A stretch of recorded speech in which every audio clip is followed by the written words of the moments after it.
Um, dois, três.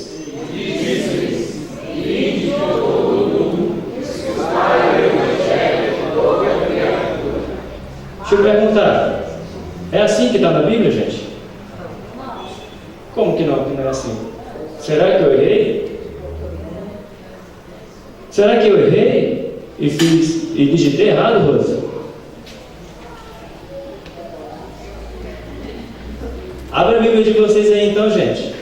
Vê se está errado, de repente é a Bíblia de vocês que está errada e a minha que está certa.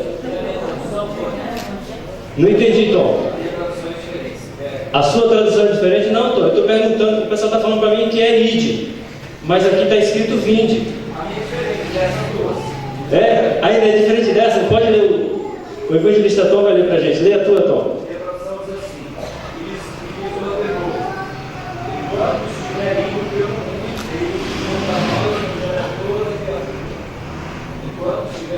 Enquanto estiverem indo, ou seja, não é para chegar lá e fazer, é no caminho, você já vai anunciando. Como é que está aí, Flávio?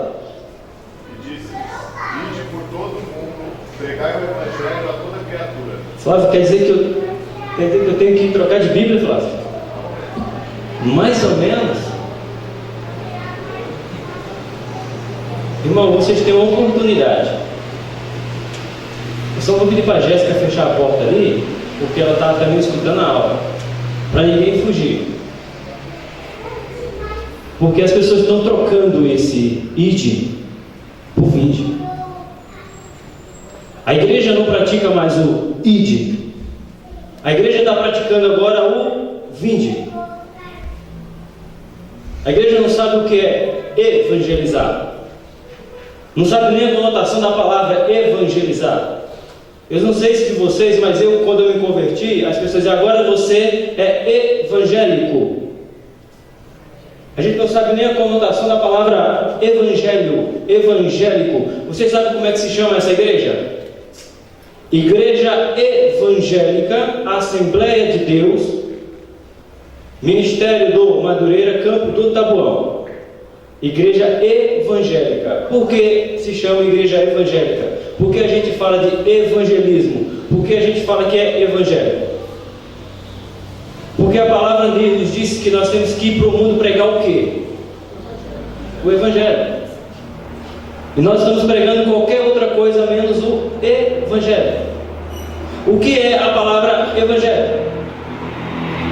Anunciar boas novas. Eu estava vendo algumas reportagens, alguns índices para trazer para vocês essa manhã. Chocante. Chocante. São 42 milhões de evangélicos pelo censo. Mas pasmem vocês, 55 milhões diz que já foram evangélicos. Então nós temos mais pessoas dizendo que não são mais evangélicos do que os que são. Por quê? Porque a maneira que nós evangelizamos é uma maneira que a Bíblia não nos ensinou. Nós aprendemos que temos que cuidar do mendigo, temos que dar roupa, temos que cuidar. Aí eu pergunto, a gente dá roupa, dá comida e ele vai para o inferno limpo e de barriga cheia. Porque a gente não prega o evangelho. Tem certeza que não precisa fechar a porta ali? Ninguém vai embora?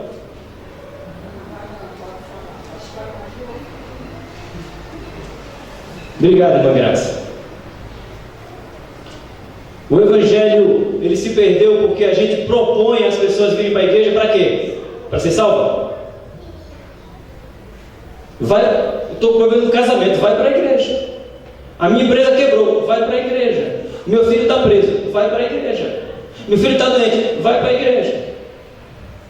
Preciso casar, vai para a igreja. Preciso arrumar um emprego, vai para a igreja. Aí a pessoa vem, obtém o que ela veio buscar, porque ela não veio buscar Cristo, ela veio buscar o que Cristo pode proporcionar para ela, irmão Luiz. E aí ela aceita, recebe, faz o quê? Porque ela não veio pelo motivo correto. Ela não veio pelo evangelho. Ela veio pelo que foi proposto a ela. Foi proposto a ela o quê?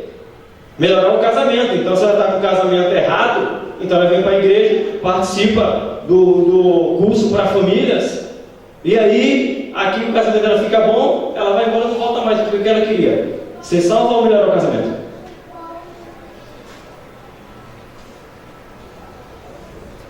É onde está a nossa grande situação.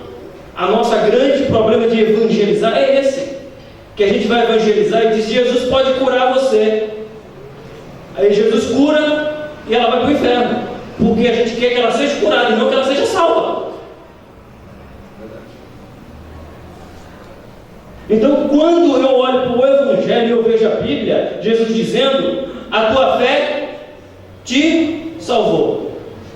As pessoas ficavam indignadas, Túlio, porque Jesus dizia: a tua fé te curou. Não, a tua fé te... Jesus nunca foi para curar ninguém com o intuito de curar, foi para salvar. Curou todos que ele curou, foi para que eles fossem salvos. A mulher pega em adultério, Jesus perdoou ela e disse o que para ela? Vai e não peque mais, para que não te aconteça algo pior, ou seja, para que você não vá para o inferno. Outros e outros curados. Então a gente quer trazer as pessoas para dentro da igreja porque ela precisa de cura interior. Não sabe quem ela é, vem para a igreja e ela se descobre quem ela pode sair da igreja e acabou, porque não foi apresentado para ela salvação. Foi apresentado para ela benefícios próprios. Nós estamos evangelizando pessoas para que elas sejam beneficiadas e não para que elas sejam salvas.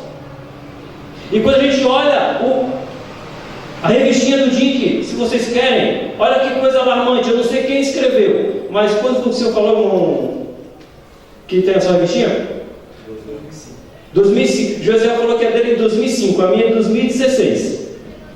A minha é na página 88, os que receberam o livro do Dink. Deixa eu deixar aqui bem registrado, para quem, como nós estamos filmando, isso aí vai para a internet e vai ser bom, para chegar onde a gente não pode chegar. Essa é a nossa lição. Isso aqui é o Dink. Departamento de Integração do Novo Convertido.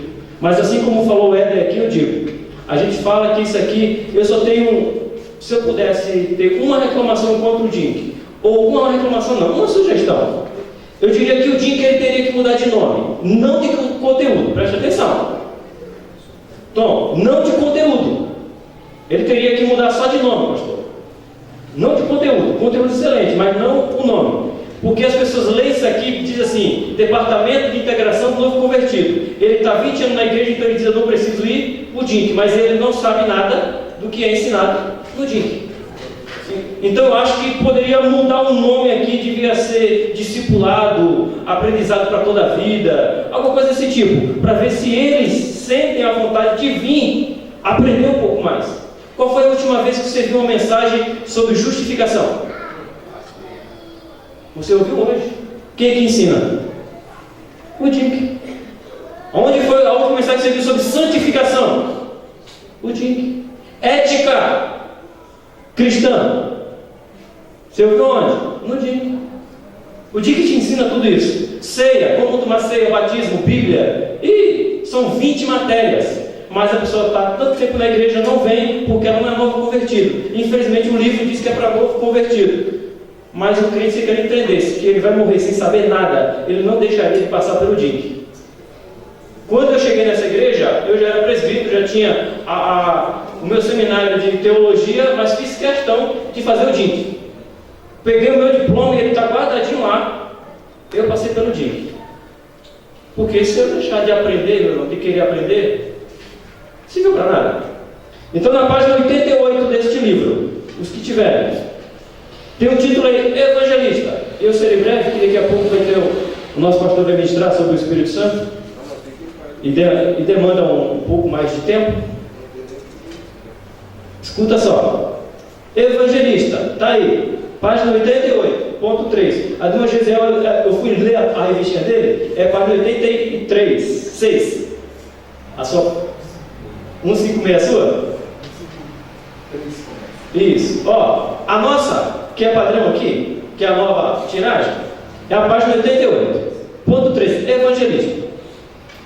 O escritor, quem colocou isso aqui, já colocou assim: O vocábulo evangelista significa, o significado natural, mensageiro de boas notícias. O autêntico ministro chamado por Deus e colocado por Ele no ministério não deve exercer o apostolado. Eu não sei quem colocou isso aqui, mas a gente vai conversar. Não deve exercer o apostolado. Seu ministério deve ser itinerante.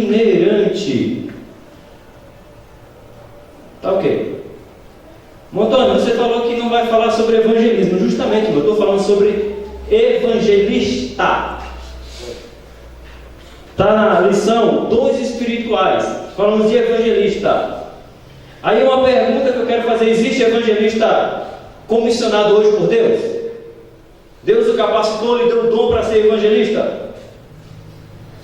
Ou evangelista é como fala o maior deles, da nossa geração, Billy Graham. Billy Graham ele fala nesse seu livro, O Poder do Espírito Santo, na página 166, que o evangelista ele foi descredenciado da igreja porque ele queria evangelizar o mundo, e os pastores locais queriam que ele ficasse confinado dentro de uma caixa. Quem está dizendo não sou eu, é o maior deles, morreu recentemente. Eu nunca vi uma coisa daquela. Eu mostrei para o meu filho uma foto de um estádio com quase 300.000 pessoas para ouvi-lo, e naquela ocasião 1.200 pessoas aceitaram Jesus como Salvador. E o pastor ainda está me ajudando, e não tinha internet. E aí eu lendo esse livro, ele disse que se fazia um marketing da igreja naquela época, o pessoal já era contra, pastor, o marketing. E aí, mas ele precisava ter a noção de quantas pessoas estavam sendo salvas para que ele pudesse melhorar. Aí ele fala que um jornalista foi bem, a palavra não dá, que vem na mente, mas foi bem maldoso e disse que as pessoas só aceitavam Jesus pelo louvor, pelo emocionalismo, pelo louvor que ele cantava, ou que o grupo de louvor dele cantava, Michel. Aí ele falou: tá bom, a partir de hoje a gente não vai cantar mais. Aí ele disse que começou a fazer um convite para as pessoas aceitarem Jesus. De que maneira? No silêncio. Ele prega o evangelho, anuncia a salvação, mostra o pecado e fala do evangelho, e depois faz um convite. Alguém quer aceitar Cristo como Salvador? E ninguém tocava nada, não se ouvia nada. E aí começava um se levantar aqui, o outro se levantar ali. E isso aí foi 30 dias, até que o jornalista escreveu uma nota dizendo para o Billy Graham: volte a tocar os hinos, porque ficou chato o silêncio das pessoas vindo à frente. O que a gente está vendo, que as pessoas se convertem, não é pela música, e sim porque está falando da salvação. Você entendeu? A gente está apresentando um evangelho, irmão, que não é evangelho. Evangelista é para quê? Me perdoe, evangelista. Eu sou presbítero, o próximo, vamos dizer assim, a próxima etapa, seguindo uma regra congregacional da nossa igreja, do nosso ministério, seria ser levado a evangelista. Mas o evangelista, ele não serve, isso que diz a palavra, me perdoe se eu ofendo alguém, os dois evangelistas que estão dentro da nossa igreja, separadamente para isso. Ninguém é consagrado a evangelista. Você é reconhecido como evangelista. Porque não vai ser eu descer o óleo sobre o Michel e dizer: agora você é evangelista, se ele não tem amor à alma. Se ele não entender o que é evangelista, ele vai ser um evangelista que gosta de cadeiras almofadadas e ar-condicionado. Mas se ele for um evangelista, ele não precisa descer o óleo. Ele vai ser só reconhecido para o pastor dizer assim: olha, a ausência do Michel aqui nesta igreja é tanta porque ele está indo lá fora buscar pessoas para que eu cuide. Porque o trabalho do evangelista é ir rua, é trazer quem está lá para cá, para que o pastor cuide. Quem é local? Por isso que nós dizemos que quem é o obreiro local? É o presbítero. O presbítero é o local, é onde ele fica dentro, aonde ele não vai. Para quê? O presbítero ele tem algumas funções, uma delas é ser apto para ensinar. Se o presbítero ele não serve para ensinar, meus irmãos, ele não serve para ser presbítero. Você chega para ele e fala assim: ó, irmão, você vai dar escola dominical hoje. Nossa, eu nem estudei. Eu disse, então você não serve para ser presbítero. Senta aí e vai plantar batata. Por que quem diz isso? A carta que Paulo escreveu, homem de oração, mulher, honesto, hospedeiro, e por aí vai. Ele diz, e o último quesito para o presbítero, apto para ensinar. Então chega as pessoas na igreja, aceita Cristo, o primeiro contato dele tem que ser com o presbítero para dizer para ele, deixa eu te orientar. Esse aqui que está com algum problema, o pastor, eu filtro para o pastor. Mas quem vai lá fora trazer é o evangelista. Mas os evangelistas de hoje é evangelista que se sente confortável sentado em suas cadeiras almofadadas. E nós, evangélicos, que dizemos evangélicos, nós matamos o nosso evangelista. Nós matamos ele. Como? Primeira coisa que a gente vai colocar ele como pastor, co-pastor. Ele não pode, porque a função dele é cuidar das ovelhas. E a gente mata a minha responsabilidade de buscar a alma lá fora. Então, se eu sou presbítero, que já estou do lado do pastor, dia a dia, para cuidar, como presbítero, para orar, para ensinar, e agora ele diz assim, eu não quero você do meu lado mais, eu quero que você saia. Então o que ele faz comigo? Ele me unge a evangelista. Porque o termo evangelista é ir lá fora. Evangelista no Novo Testamento só aparece 3 vezes. 3 vezes. Um louco escreveu esse livro aqui. É um louco que ele escreveu isso aqui. Só sendo louco. Ele escreveu esse livro aqui. Em Atos 21, versículo 8, Efésios 4, 11 e 1 Timóteo 4, 5. Essas 3 vezes que se fala de evangelista. Sabe o que eu fico surpreso? É que parece que a gente está precisando acordar sobre o evangelismo. A gente quer ir na rua, mas a gente não sabe nem pregar o evangelho. Como é que eu vou para a rua se eu não sei nem o que é evangelho? Se alguém me pergunta assim, tem uma geração, eu vou ler o texto aqui, mas eu sou da geração, dizem que eu sou saudosista. Deixa eu falar para você. Você que não gosta de saudosismo, eu falei isso até para a irmã Neuci quando ela foi me visitar, você não pode ser crente. Vá viver o que quiser, porque isso aqui que eu manejo tem mais de 2.000 anos, não tem mais saudosismo na vida do que o que está aqui. Eu não gosto de que fala do teu antigo saudosismo. Então, irmão, vai procurar outra igreja, vai procurar outro lugar, porque aqui é saudosismo pronto. Porque diz Paulo, se vir alguém nos pregando o evangelho novo, é o quê? Nada. Então não tem nada novo, aqui é tudo velho, irmão. Tá? Tudo velho. Então eu sou do tempo que domingo, escola dominical começava às 9, acabava às 10h30, 10h30 às 11h30, meio-dia, a gente fazia o quê? Opa, eu estou dizendo que não é só eu não. Tem alguém nas faixas dos 38, 40 anos aí. Todo domingo de manhã a gente saía para a rua para evangelizar. E hoje as pessoas criticam o modo que nós assembleanos evangelizávamos. Como? Pegava o folhetinho, muitos de nós não sabiam nem ler, mas dizia, aceita a palavra de Deus, vá para a igreja, salvação para você. A gente só ouvia falar isso. E as pessoas vinham para a igreja.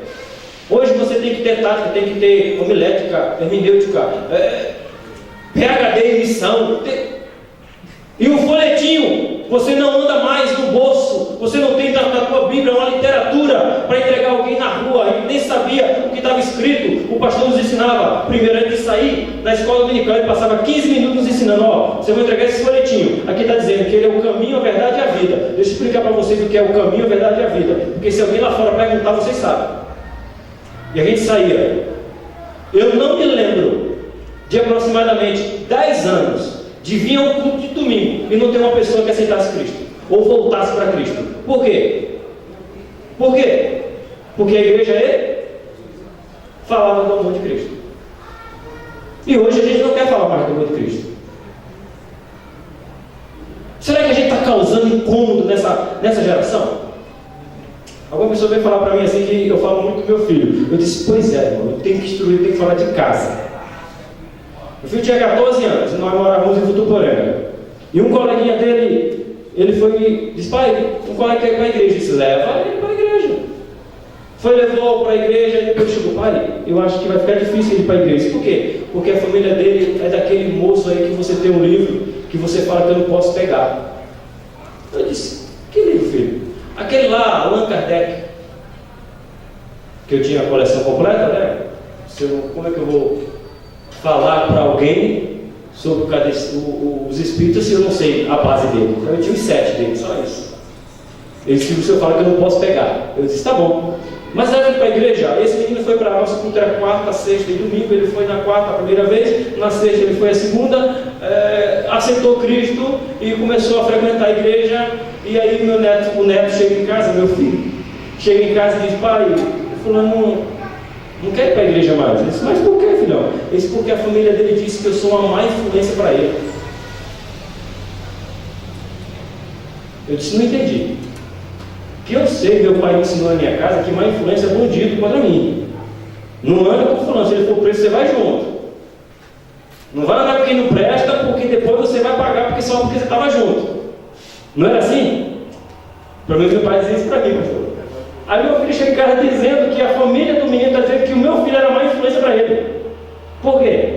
Porque estava tirando ele do espiritismo e levando ele para a igreja. Então meu filho estava sendo um mau exemplo para ele.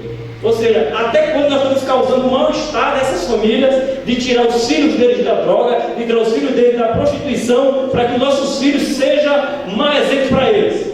Porque mau exemplo de quê? De que eles saem das trevas e venham para maravilhosa luz. Aí sabe o que aconteceu? Esse menino continuou insistindo, meu filho continuou buscando ele na casa dele, na escola. Sabe o que aconteceu, Tom? Ele morava com os pais em Tuporanga. A avó dele tomava conta do centro, na cidade de São José do Rio Preto. Sabe o que os pais fizeram? Essa batalha a gente não vai conseguir ganhar aqui, vamos fazer algo. Pegaram o menino e mandaram para morar com a avó, em São José do Rio Preto, lá no centro. Porque se ele ficasse em Tuporanga, ele tinha sido mal influenciado por alguém que acreditou que é o Evangelho. Nós estamos influenciando mal essa sociedade? Precisamos influenciar a sociedade mal, sabe por quê? Porque a sociedade fala o quê? Que é normal, homossexual, prostituição, droga. Então a gente é má influência para eles, porque a gente chega para mudar a vida deles. Então o traficante não quer, a gente é má influência para os soldados do tráfico, porque eles vão perder o salário deles. Para quem? Para Cristo. E quem foi o canal? Quem foi o culpado disso? Nós.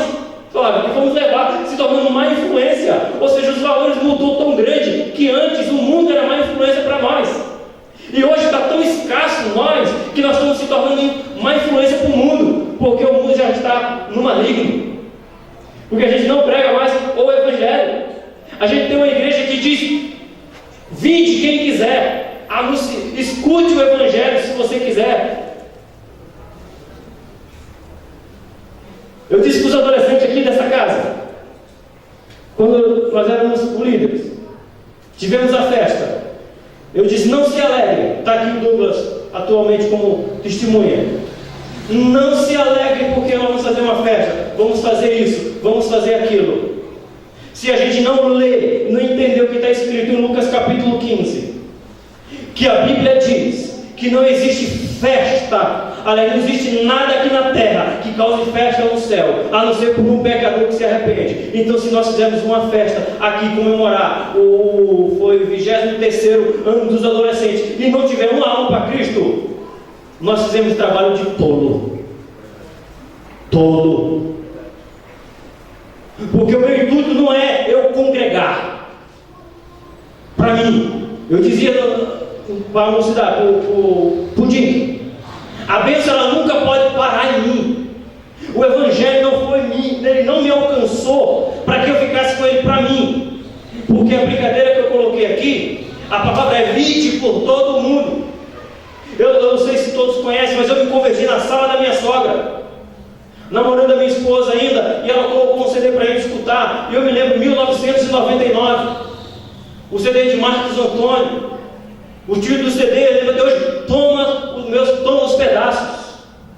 Mas a música, vocês sabem que eu não sei cantar, eu não vou cantar, não precisa se preocupar, não precisa ninguém ir embora. Mas ela dizia: eu vivi dentro de um calabouço, aprisionado, sem poder sair. Não tinha um amigo que tivesse pena de mim. Mas apareceu Jesus, me estendeu a mão e me tirou dali. Me converti na terça, na casa da minha sogra. Estou no Evangelho desde hoje. E casado, lógico, com uma mulher que me apresentou o Evangelho, né? Não sou tão bobo assim. Não é só você não, Michel. Né? Estou casado com ela até hoje. Ou seja, cadê o evangelismo? Alguém aqui, só Pernambuco, não adianta, ninguém vai saber. Serra Talhada. É lá da minha terra. 3 anos que não chove. Uma igreja aí, está no YouTube, então alguém pode ir lá? A Igreja Batista Renovada, fazendo missão lá. 3 anos que não chove. Sabe o que o pessoal está dizendo para eles lá? Está no YouTube, você procura, irmão Cidinho. Se você vir falar desse Jesus aqui e dizer que Padre Cício não salva, a gente mata você. Você acha que é só o Islã que quer matar os crentes? A gente dentro do Brasil tem pessoas sendo mortas porque está dizendo que quem salva não é São Sebastião, São Benedito, São Pedro, quem salva é Cristo. Então pessoas ameaçadas de morte. Mas sabe por quê, Tom? É muito lindo África. É muito lindo Angola. Uganda é muito lindo. Mas sai aqui. Se nós sairmos aqui agora, demos a volta no quarteirão. O quarteirão que eu falo, a gente sabe que dia tema nesse vídeo do quarteirão, mas tem que sair daqui da frente. Entrar onde é o Inamá 2. Dar a volta aqui por trás, na casa da irmãzinha. E voltar aqui no Para Todos e sair. A gente traz no mínimo meia dúzia de pessoas que não conhecem Jesus. O ano passado passei uma vergonha. Fui comprar comida aqui onde a Déia trabalha, do lado. E fui convidar uma moça que estava lá. No dia de sábado, fui convidar uma moça para vir para a igreja. Ela que estava servindo. E aquele lugar ali, não sei quantos entraram. Ali parece que é normal o homem gostar de homem e a mulher gostar de mulher. E eu percebi, eu disse, vou convidar para a igreja. Eu disse, moça, muito obrigado pela comida, eu quero te convidar para hoje você estar na nossa igreja. E ela disse, onde é essa igreja? Eu disse, é aquela ali. Sabe o que ela disse para mim? Eu não sabia que ela era da igreja. Eu disse, que vergonha, para que eu fui chamado para a igreja? A gente está no bairro e o pessoal não sabe que você quer a igreja. Acho que é uma associação. Foi o que o pastor falou para pintar aqui fora, o doutor falou, um galpão abandonado. Está aqui o Douglas, ainda bem, é bom que testemunho, nada bom do evangelho de testemunho. Fui convidado, pastor, para dar aula como é o nome daquele colégio? Abud, em frente a Santa Maria Alta do Irense, Abud, para dar aula lá, na sala, para adolescentes, explicar o verdadeiro sentido da Páscoa, me convidado. Lógico, eu levei meu pai de guerra, de armas, Douglas. Quando eu cheguei lá, 80 alunos, 2 turmas de 80, para me ouvir. 2 turmas de 80. Está aí para dizer que é mentira minha. E eu perguntei, quantos aqui já leram a Bíblia? Cerca de 50. Nunca tinha visto a Bíblia ainda. E a gente acha que a gente está evangelizando. Eu fiz uma pergunta boba, pastor, boba. Aqui na igreja a gente sente vergonha. Eu perguntei, alguém quer ler a Bíblia? Pergunta para o que aconteceu. Virou uma bagunça. Porque todos eles queriam ler a Bíblia. Eu tive que me desdobrar para deixar fazer cada um deles ler a Bíblia. O que a gente está fazendo? Eu gostaria de trazer um sulfite e uma caneta para distribuir para vocês, para que vocês colocassem o nome das pessoas que vocês sabem que não conhecem ainda Cristo, que vocês sabem que ainda não aceitaram Cristo. Eu queria que vocês entendessem, se vocês imaginassem um pouquinho só, essas pessoas sendo julgadas no grande dia, você de um lado, e a pessoa passando por você dizendo assim, você teve a oportunidade de me dizer que Jesus era bom e você não me disse, e por causa de você eu estou no inferno. Porque a culpa é de quem? É sua. É sua. Eles ouviram e não aceitaram, a culpa é deles. Mas se eles não ouvirem, a culpa é nossa. Eu fico imaginando, eu fico doente quando eu imagino. Eu trabalhei com um rapaz que ele era cadecista e eu cheguei, a primeira coisa que eu perguntei para ele, eu disse, meia hora de trabalho, eu perguntei para ele, você é de que igreja? Ele disse, não, eu sou da mesa branca. Eu disse, eu sou da mesa que brilha mais do que tudo. Ele disse, eu não acredito nos crentes. Eu disse, por que você não acredita nos crentes?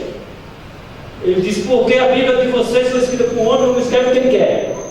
Eu disse, sério que tu quer conversar sobre isso? É esse caminho que você quer seguir? Ele disse, lógico, eu tenho convicção, a Bíblia de vocês tem muito erro. Eu disse, concordo. Foi escrito por homens que eram boiadeiro, rei, foi escrito por pescadores, foi escrito por doutores, cambista, foi escrito por muita gente mesmo. Eu disse, pois é, mas sabe o que me surpreende? Que todos eles apontam para uma pessoa só, Cristo. Mas eu não acredito que foi feita por homens. Eu disse, tá bom, deixa eu te fazer só uma pergunta aí, acaba com esse assunto. Já que a gente vai passar uma semana trabalhando junto, que era treinamento. A gente acaba com esse assunto, esse tipo. Me diz só uma coisa. Quem foi que escreveu os livros de Allan Kardec? Ele disse, ele. Ele disse, ele é o quê? Ele olhou para mim e disse, não, eu quero ouvir. E Allan Kardec, ele era o quê? Ele disse, homem. Eu disse, você quer acreditar em um homem? E quer dizer que a minha Bíblia que foi escrita por mais de 40 e aponta sempre para o mesmo, em diferentes épocas, em diferentes histórias, em diferentes locais, e você não quer acreditar nisso aqui, mas você quer acreditar num homem que disse que a regra era essa. Ele olhou para mim, ficou calado, viu que ficou nervoso e disse, agora eu vou apanhar pelo Evangelho. Bateu na mesa, o pastor me disse bem assim, eu não posso falar a palavra que ele falou, lógico, mas eu vou minimizar. Ele bateu na mesa e disse, também eu não acredito nessa porcaria mais de espiritismo. Me enganaram até agora, não me engano mais. Aleluia! Glória a Jesus! E eu não falei para ele que o espiritismo era porcaria. Eu mostrei para ele o Evangelho. Precisamos mostrar o Evangelho para essas pessoas. As pessoas precisam vir para a igreja. Você já imaginou o teu vizinho, que você vê lá, ele batendo na esposa, maltratando, Michel, os filhos na droga, e você nunca disse para ele assim, Jesus é bom, Jesus pode te salvar, e você saber que ela vai para o inferno porque você não falou? Você já parou para pensar e assim, puxa vida, porque antigamente nós éramos chamados crentes chatos, mas nós não somos crentes chatos, mas por quê? Porque é conveniente, nós trabalhamos na agência 007, James Bond, cristão, que ninguém precisa saber que eu sou crente. Agente secreto de Deus. Você sabe qual é o nosso maior problema? É que na bem-aventurança de Mateus capítulo 5, no final ele diz bem assim, Deus, para a gente, seja o sal da terra. Mas sabe por que muitos, não vou generalizar, vocês sabem que eu não gosto do termo todos, eu não conheço todos, então não gosto desse termo todos. Sabe por que a gente não gosta de ser sal, irmão Zé Nilton?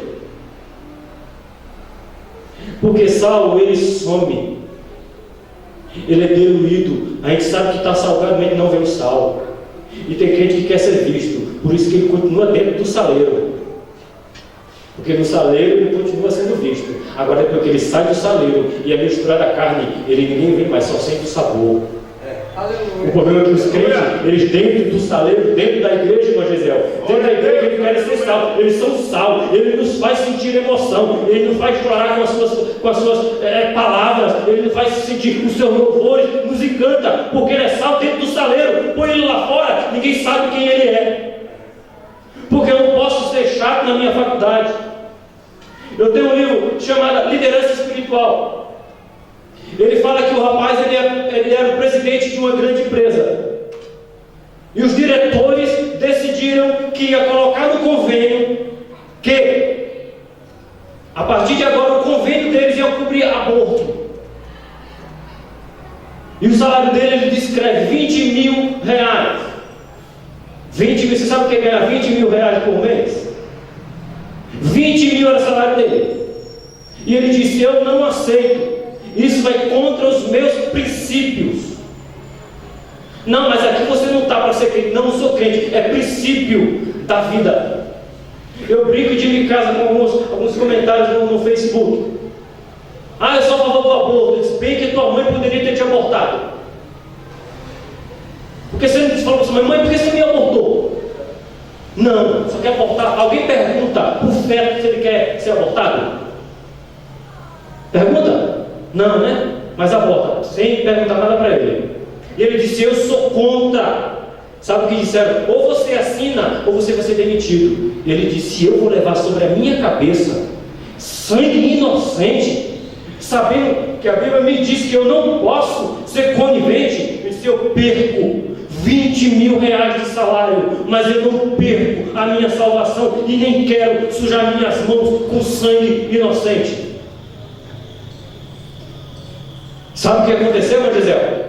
A empresa reviu o conceito e disse que a empresa vai poder ajudar quem pedir, mas não vai autorizar ninguém a fazer aborto. O mundo grita por nós. Ele quer ser evangelizado, mas não sabe nem o que é a palavra evangelho. A nossa igreja, que se chama Igreja Evangélica, que é para nós proclamar o evangelho, nós estamos matando pessoas por omissão. Você já leu o Tiago? O Tiago é terrível. Eu digo assim, tem coisa que não devia estar na Bíblia, mas Tiago fala bem assim: aquele que sabe fazer o bem, olha, Neilson do céu, aquele que sabe fazer o bem e não faz, comete pecado. Quantos precisam ouvir que Jesus salva? Ah, eu estou doente, vai para a igreja. Vai não, irmão. Vai não. Você vai para a igreja para ser salvo. Se você vir para a igreja ser salvo, talvez, se Deus quiser, Ele pode te curar. Mas não é o que a frase não é o objetivo principal. Você tem noção do que é, gente? Isso aí eu vi no índice para pesquisar. Diz o índice que 95% dos evangélicos do Brasil nunca disse para ninguém: eu sou evangélico. 95% é crente para ela sim. E o evangelho, ela não parte para mim. O tempo já está acabando. É para vocês pensarem em algo que eu vou te dizer. Ou quem sabe outro dia nós falamos sobre esse assunto. As nossas igrejas estão se tornando igrejas Torre de Babel. Pode chamar, tá lá? Que eu já estou terminando. Igreja Edileuza, Torre de Babel. Qual é o princípio da Torre de Babel? Douglas, vamos nos reunir, vamos ficar todo mundo aqui junto, vamos fazer uma torre alta. O tocar no céu ali não era ofender Deus, era algo alto que quem passasse pudesse ver. Ou seja, quem quisesse, Edileuza, viesse a esse encontro. E Deus disse: vocês não entenderam nada. Eu não criei vocês para ser aqui. Eu criei vocês para ser espalhar o mundo. Eu criei vocês para que vocês vá ganhar o mundo, para que vocês sejam salvos e sejam diluídos. O problema é que eu no mundo, eu indo aos mendigos, ninguém me vê. Eu indo aos pobres e trazendo isso para a igreja, ninguém me vê, porque eu estou sendo diluído por eles. Quando a gente encontra a leitura de Paulo que foi feita aqui, como pregar? Aliás, como ouvirão se não há quem pregue? Hoje nem para pregar qualquer coisa pode. Você sabe qual é a melhor instituição, vou falar esse nome, instituição de evangelismo do mundo? A melhor do mundo, a mais eficaz do mundo. Se chama Testemunha de Jeová. 7 horas da manhã, ele está batendo na tua porta, perguntando se pode entrar. E sabe qual é? E não é entregar folhetinho. Quer a palavra de Deus? Não, Ele te dá estudo, Ele te dá alicerce. É a melhor instituição de evangelismo no mundo. E sabe qual é a segunda? Os mormons. TJs de um lado, os mormons de outro. Somam 92% de evangelismo mundial. E sabe o que me deixou triste? Talvez seja porque eu ia falar de evangelismo. Algumas pessoas me procuraram e falaram bem assim: nossa, foi muito bom a sua mensagem. Cansado, mas ainda perseguindo. Eu disse: não foi bom não, irmão. Eu disse: por quê? Desfizemos a festa no primeiro ano do grupo de varões. Ninguém voltou para Cristo. Ninguém aceitou Jesus. Eu não vim por santo. Eu vim por doente. Pregar a igreja é muito fácil. Eu quero ver. Voltei do trabalho, tinha uma pessoa estranha que eu não conhecia. Primeira coisa que eu perguntei: tu é de que igreja? Ele disse: sou de igreja nenhuma não. Eu disse: rapaz, tu mora no Diadema. Ele disse: rapaz, tem uma igreja pertinho da tua casa, vamos lá. Sabe por quê? Porque eu tenho um medo tão grande de ir para o inferno, porque eu não disse para uma pessoa que Jesus pode salvar ela. Eu não me lembro do profeta agora, se alguém, o pastor souber, Gisele me ajude. Ele disse que, eu não lembro agora, é do Antigo Testamento, que se eu vejo alguém cometendo um erro e eu não falar, eu sou culpado do erro dele também.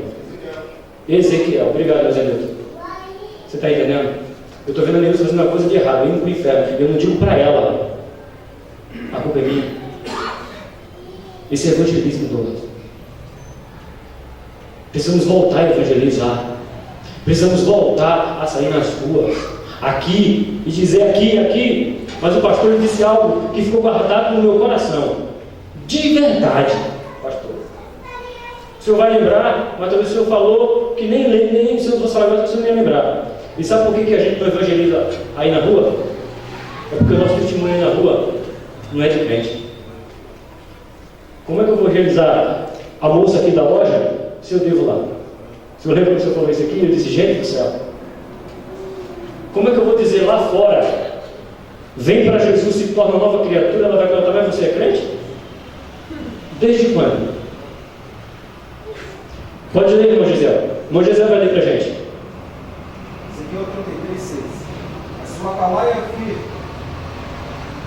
Mas, se o atalaia vir que vem a espada e não tocar a trombeta, e não for avisar o povo, se a espada vier e abater uma vida dentre eles, este foi abatido na sua iniquidade, mas o seu sangue demandarei do atalaia. Escuta só o que Ezequiel está dizendo. Que nós nos tornamos nesse tempo o atalaia. O pecador, o drogado, ele vai morrer do pecado da droga. Mas a culpa dele morrer da droga é minha, porque a espada está posta, está ceifando a vida dele, e eu me sinto muito importante e não tenho coragem de ir às favelas. Não sei quantos sabem, a minha formação foi na favela do Baixo Caviúna. Não sei nem se alguém conhece a favela do Baixo Caviúna. A nossa igreja era a última e a gente saía para evangelizar na favela. O José foi para o Ceará junto com a sua família inteira. Povo duro, anos e anos para converter uma alma. E aqui tão fácil, Tom. E nós, evangelistas de Cristo, a ordem não é somente para os evangelistas da nossa igreja. A ordem não é somente para quem é pastor, presbítero ou obreiro. A ordem é para todos. O todos é ir para todo mundo. Pregar o evangelho a toda criatura. Não sabe pregar não, irmão? Conta o que Michel contou. Antes eu vivia na rua e hoje eu estou com Cristo. Antes eu vivia fazendo errado, hoje eu mudei. Se eu vivia na mesa de pai e eu vi tudo lá, por que não pode tirar você? Não tem evangelho mais eficaz do que esse. Está na hora de nós acordarmos. Eu não quero me decepcionar e ver a primeira semana de agosto acontecer e não ver um evangelismo na rua e depois dizer: a festa foi boa, irmã Silvana, não tem um que reconcilie com Cristo. Está na hora de a gente entender. A lição é a lição de número 20 deste livro. É a lição de número 20. E eu encerro com a Neuza disse algo para mim que me tocou e me chocou e ficou na mente, tem coisa que não sai da minha mente. Ela falou assim: se a gente vai falar de evangelismo, por que a gente não dá essa aula lá na Praça do Inamar? Você lembra disso mesmo? Sabe por que a gente não vai dar essa aula de evangelismo lá na rua? Porque a gente é sal dentro do saleiro. Quando a gente for sal fora do saleiro, a gente vai dar aula de evangelismo lá na rua. Está na hora dos evangelistas consagrados fazer duas coisas: chegar para o pastor e ter coragem de dizer: me mande para a rua, não quero sentar do seu lado mais. Vou dizer para ele: não tem essa palavra, mas é o que eu vou dizer: me desconsagre, me deixe como presbítero, porque eu gosto de ficar sentado no púlpito. Amor a almas. Almas gritam por socorro, estão gritando: quero salvação, mas não tem quem pregue. Não tem quem pregue. A gente é bom nem para chamar os nossos filhos para a igreja, para eles virem. Estão morrendo. Precisamos evangelizar, falar do evangelho. Precisamos entender que Cristo é que salva. Não pregue cura, pregue salvação. Não pregue bênção, pregue arrependimento. Não pregue que ele vai ser próspero, pregue que ele vai ter uma vida gloriosa no céu. Que Deus abençoe, pastor.